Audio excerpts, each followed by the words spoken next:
Welcome back. Nizamabad police commissionerate పరిధిలో నేరాల నియంత్రణే లక్ష్యంగా కార్డన్ సర్చ్ ను క్రమం తప్పకుండా నిర్వహిస్తున్నారు. దాదాపు 2 నెలలకు పైగా అసెంబ్లీ గ్రామ పంచాయతీ ఎన్నికలలో బందోబస్తు విధుల నిర్వహణలో తలముక్కలై ఉన్నందున తాత్కాలికంగా విరామం ఇచ్చి పోలీస్ అధికారులు పల్లెపూరు ముగిసిన మరుసటి రోజు నుండి కట్టడి ముట్టడి కార్యక్రమాన్ని తిరిగి చేపట్టారు. పోలీస్ కమిషనర్ కార్తికేయ ఈ ఆపరేషన్ కు స్వయంగా నేతృత్వం వహిస్తూ తనిఖీలను పర్యవేక్షిస్తున్నారు. మొదట్లో తెల్లవారుజాము సమయంలోనే కార్డన్ సర్చ్లు జరపగా ప్రస్తుతం సాయంత్రం వేళలోనూ ఆ కాలనీలను ఎంచుకుని తనిఖీలు నిర్వహిస్తున్నారు. ప్రతి ఇంటికి వెళ్లి తనిఖీలు జరుపుతూ అనుమానితులను అదుపులోకి తీసుకోవడం, సరైన పత్రాలు లేని వాహనాలను స్వాధీనం చేసుకుంటున్నారు.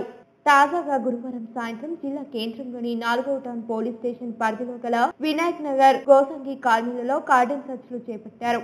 సిపి కార్తికేయ నేతృత్వంలో ఐపీఎస్ గౌస్ సలీం, అదనపు డీసీపీ శ్రీధర్ రెడ్డి, ఏఆర్ఓ ఏసీపీలు శ్రీనివాస్ కుమార్, సిహెచ్ మహేశ్వర్లతో పాటు 10 మంది సిఐలు, 18 మంది ఎస్ఐలు, సుమారు 200 మంది పోలీస్ సిబ్బంది నిర్బంధ తనిఖీలలో పాల్గొన్నారు. సిబ్బందిని బృందాలుగా విభజించి దాదాపు 300 పైచిలకు ఇళ్లలో తనిఖీలు జరిపారు. ఈ సందర్భంగా సరైన ధృవపత్రాలు లేని 35 ద్విచక్ర వాహనాలను, 3 ఆటో రిక్షాలను స్వాధీనం చేసుకున్నారు. అనుమానాస్పదంగా వ్యవహరించిన 6గురిని అదుపులోకి తీసుకుని విచారణ జరిపారు. ప్రతి ఇంట్లో సోదాలు నిర్వహిస్తూ వాహనాల పత్రాలను సమగ్రంగా పరిశీలిస్తూ ఇళ్లను ఎవరికి అద్దెకిచ్చారో, పాత నేరస్తులు ఎవరైనా ఉన్నారా తదితర అంశాలను ఆరా తీశారు. అనంతరం స్థానికులతో సిపి కార్తికేయ భేటీ అయి పలు సూచనలు చేశారు. భద్రత చర్యలలో భాగంగానే కార్డన్ సర్చ్ నిర్వహించడం జరుగుతుందని, ఎలాంటి నేర కార్యకలాపాలతో సంబంధం లేని సాధారణ ప్రజలకు ఇబ్బంది కలిగించాలన్నది ఎంత మాత్రం తమ ఉద్దేశం కాదని పేర్కొన్నారు.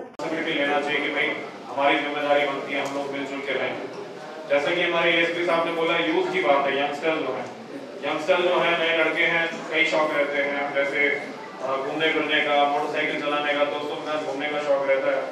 तो ठीक है, मोटरसाइकिल चलाइए, लेकिन उसका हेलमेट पहन के चलाइए. सबसे पहले अपनी सेफ्टी है. हमने देखा पिछले कुछ दिनों में, लास्ट वीक లో కూడా గతంలో మనం వారంలో చూసాము. అన్ఫార్చునేట్లీ బద్కిస్మతి से 3-4 యాక్సిడెంట్ జరిగినాయి. పేపర్లో కూడా వచ్చింది. वैसा एक्सीडेंट खुदा न करे किसी के साथ कभी हो.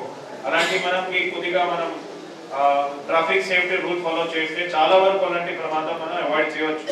तो जैसे घर में लोग हैं कि देखिए कि अगर आपके बच्चे, लड़के, भतीजे, बहन, भाई कोई स्कूटर चलाता है, स्कूटी चलाता है, मोटरसाइकिल चलाता है, तो आप उसको बात समझाएं.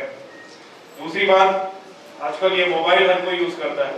मोबाइल చాలా కామన్ అయిపోయింది. దాంట్లో మొబైల్ जब जैसे టెక్నాలజీ అందరూ వాడుతున్నారు, మీరు కూడా వాడుతున్నారా? అన్ని చోట్ల కనిపిస్తున్నాయి. వాట్సాప్ వాడుతున్నారా? ఓకే, రైట్, మంచిది.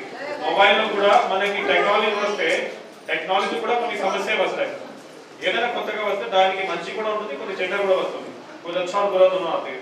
आप में से कई लोगों को फोन कॉल आए होंगे कि मैं यहाँ से फोन कर रहा हूँ, आपने इतना लॉटरी जीत लिया है, ये कर लीजिए, अपना पिन नंबर बता दीजिए, अपना ओटीपी नंबर बता दीजिए, मैं ये बैंक से बात कर रहा हूँ, मैं वो इंश्योरेंस से बात कर रहा हूँ. ऐसे फेक कॉल्स आते हैं, चीटिंग वाले.